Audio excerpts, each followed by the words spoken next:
You missed it last week, but don't worry, we're back to check in with Hubert Davis. Thanks to our friends at CR Legal Team. See our commitment, see our results, see our legal team. Proud partner of Carolina Athletics. I'm sorry you missed the part we did off the air when we basically just did a Remember Those Guys with Hubert Davis. We'll get to that. Okay, I brought visual aids this time. Okay, go for it. Okay, so this is a shot chart. I know you can't hear this if you're listening on the radio. Just use your minds. Can't see it. Yeah. Can't see it. You can't see it. You can't hear it. This is a shot chart from Carolina's win at State, the one at Raleigh back in January. Okay, great. Okay. This is a shot chart from Carolina's win at Florida State last week. What is it about the way you're deploying your personnel that enables the Florida State one, I'm guessing, to look a little more like what you have in mind and the way that that personnel is executing? You don't like this one? I'm guessing you don't like that one. Do you like that one? I don't, because we're not making very many threes, but I do like the consistency of points in the paint, which I do like. And I'm an inside-out coach. I always talk to the guys about dominating points in the paint through post-penetration, offensive rebounding. I think, with Florida State, like comparing to NC State, like I think now what has been really huge for us is we're getting to the offensive glass, and it's just giving us more cracks in regards to being more efficient on the offensive end. And because we're dominating points in the paint through post-penetration offensive rebounding, I think it's generating wide-open threes. And we got a number of guys that are making threes now, and it's I think over the last 5 games we're averaging over 90 points a game. Correct. And so I think that's a result of it. I like these props. This is good here. There's only one 2-point shot on this Florida State chart outside of the area immediately around the basket. Yeah. There's quite a few on that State one. What do you tell your guys about the wisdom of those shots? Look, I like mid-range shots. I am not a 3 and layup guy. People are so amazed that in high school I made a total of 4 threes. That's it. I mean, I was all mid-range. I think there's a lot of points and a lot of production in that mid-range game. The thing that I don't like is I don't want an early mid-range jump shot, and I don't want an early contested mid-range jump shot. Obviously, against the shot clock, you have to. But I want to be stubborn offensively. I think we can get to the basket. So let's try to get there through post and penetration, offensive rebounding. I like generating open threes. But at the right times, I really like that mid-range shot. Like, I'm an FGM guy, not an FGA guy. So I want the ball to go in. And if it goes in at 17 feet, I'm 2 hands up. But it is a shot that I think at times can be low percentage if you take that shot too quickly, especially when it's contested. This may be simplifying it too much, but I have been saying this the last couple of weeks, and if it's wrong, don't crush my dreams and tell me that I was wrong. Yeah. But part of this, it's wrong. Part of this offensive, and you just said it there, it feels like if your team can just get a shot, so not turn it over and get some second chance opportunities, it feels like those two things are such a benefit, because when you guys get looks, or maybe if you miss and get another look, you're scoring at a very high rate. And again, I know that's simplifying it, but is that at least close to what's happening in your mind? No, I say that specifically to the team is that, look, can we just get a shot? Because I'm confident that, 1, we're going to make it.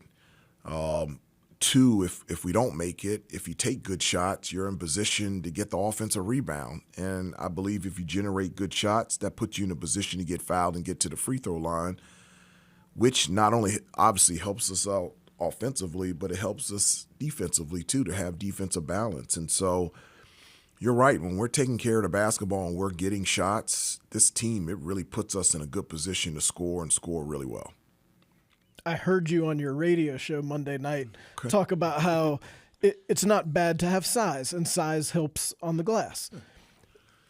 The offensive rebound percentage back in that mid-January era was in like the 10 to 15% range. It was not very good at all.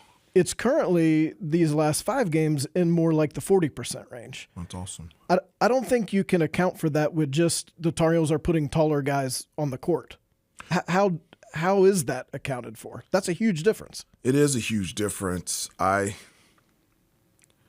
It's something that has been communicated and stressed every day, and it's being executed more consistently every day now, and I think our guys are seeing the benefit personally and as a team of giving us opportunities, more cracks at it to be able to score. And once we started to generate a lot of second chance points and opportunities, I just felt like everyone started to buy in that this is a really important part to our game, and it's just really helped us out. You think about how are you going to be able to score.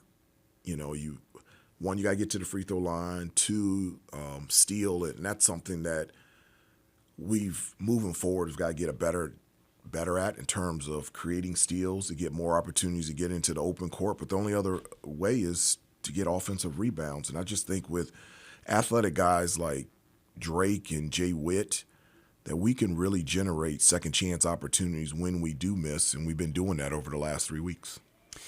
Senior Day coming up on Saturday in the Smith Center. It's always an emotional day, but also you're trying to win the game as well. How do you try and balance that? And maybe secondarily, what do you remember from your senior day?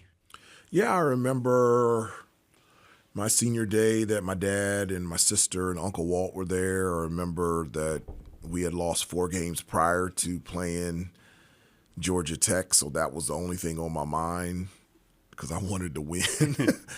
I couldn't believe that it was the last time that I was playing in the Smith Center after dreaming about it since by the time that I could remember I was being alive or being able to play for Carolina and playing the Smith Center. My biggest memory of senior day is Matt Doherty hitting that shot to put it into overtime against Duke. And then my major memory is seeing Coach Ford on his last day in Carmichael. And I remember he ran out of the tunnel and jumped up on someone's back. And I did the same thing going off the Smith Center floor because I just wanted to replicate that. And it's a very emotional day, but one that all of us can quickly get locked in and get ready for the game. Whose back did you jump on? I don't know. That's Don't remember? I don't remember, but it was somebody's back. But I jumped up there, and the one thing that I didn't do is I wanted to kiss mid-floor, mid-court, and I would have stayed out there longer. I just could not believe it was my last time playing out there, and what a great memory. And we won. We beat Georgia Tech. Yes. I think people think that senior speeches have always been something that happened. You didn't have to do a senior speech. If you had, what would you have said? Would you have liked that? No, I would have not liked that at all. I don't. It's so funny. People think that because I worked for ESPN and now here that's something that I enjoy and feel comfortable. I hate public speaking. I grew up, I was in speech therapy class all throughout elementary school, middle school, high school. I struggled with my pronunciation, especially in front of large crowds. That just wasn't me. So if they were senior speeches, I would have told Coach Smith and Coach Guthers that I was sick. There's no chance I'm not speaking. I did not want any part of that. So I'm glad that wasn't around when I was a senior. See, now we just get Coach. The only time he doesn't mind doing it is right here with checking in. Yes. With us. Yeah. I love checking in with you guys. I missed last week. That's right, us too.